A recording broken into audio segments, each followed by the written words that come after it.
Good morning, viewers.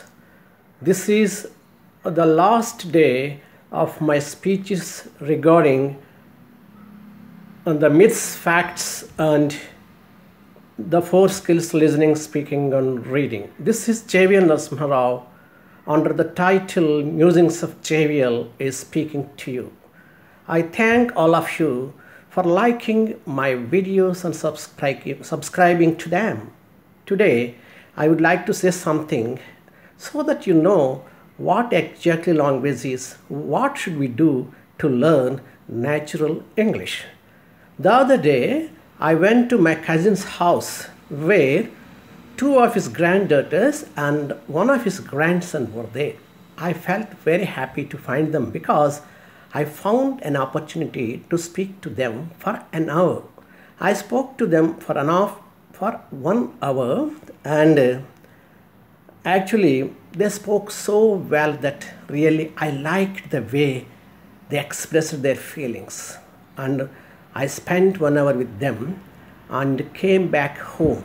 Then I analyzed or evaluated my speech or conversation with them.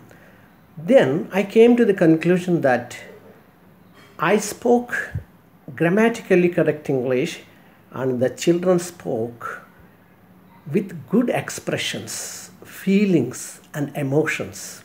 So their expressions sounded more natural than my English. My English sounded to me somewhat crisp, somewhat unnatural, somewhat bookish.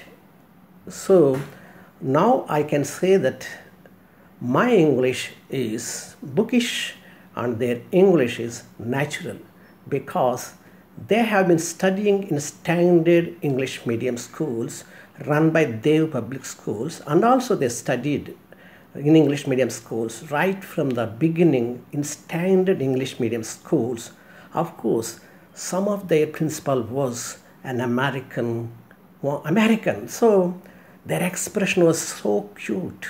Their way of speaking English was so natural that I wanted to learn English from them. That is the way we should learn English. The problem with most of us, including me or you or some others, is that we always try to know about the language but forget to know the language. Suppose I ask the children, what is the difference between present perfect and present perfect continuous tense? They will not say. If I ask a question them, what is a phrasal verb and what is an idiom? They don't say. If I ask the difference between a proper noun and common noun, they may not say. But they are all using this in their speeches. Naturally, what is the use of learning all those things?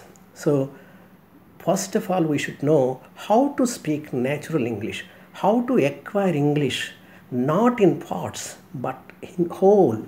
Language is just like a man. Suppose if you look at a man, do you think that these are hands, these are eyes, these are ears, these are feet? No, you consider him as a man or woman, but not as their parts. So that is the same with the language. I would like to tell another story. Once a son asked his father to bring him to a forest. The father brought him to the forest. The son asked his father, Daddy, where is the forest? I see all the trees.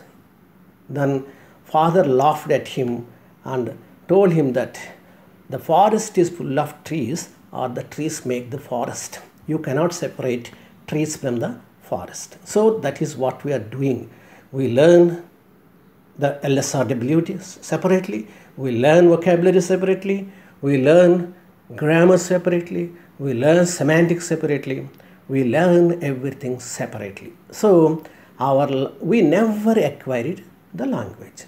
So don't think that this is direct speech, this is active voice, this is passive voice, this is binomial expression, these are phrasal verbs, this and that. Don't try to first acquire the language, because as teachers we should know language and we should know about language, but all of those who are trying to learn English should not know all these things. First, they have to express their feelings, their thoughts, their emotions naturally. Of course, they may not speak like the native speakers. They should at least speak like the kids in the convent, good convents. That is what we expect from the learners of English. With this, I would like to once again remind you that don't consider language as parts. Language is whole. So try to learn language in the holistic manner. If you learn something, you learn everything. Suppose if you think that you are learning grammar, in fact, you are not only learning grammar, you are listening to the speech, you are also looking at the blackboard and reading, and also while the teacher is explaining, you are writing. So this is nothing but an integration of 4 skills. It is what we expect from you.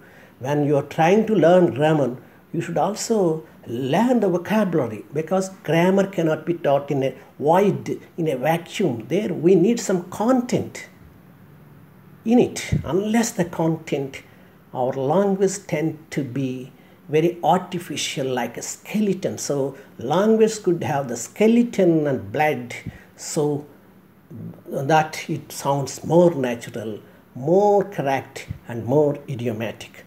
With this, I would like to thank once again for listening to me and subscribing to me. Thank you very much. Good evening. I am Jvl.Know under the title JVL's Musings, signing off for today. Probably I will be meeting again with teaching a lesson, not making a speech or conversation, because I have to start teaching the lesson in a manner different from others. I have invented my own way of teaching. I don't want to follow any one or any method. My method is my own. Of course, you will be listening to it and you will be telling whether I will be successful or not. Thank you very much. Bye. Jvl.Know signing off once again. Thank you.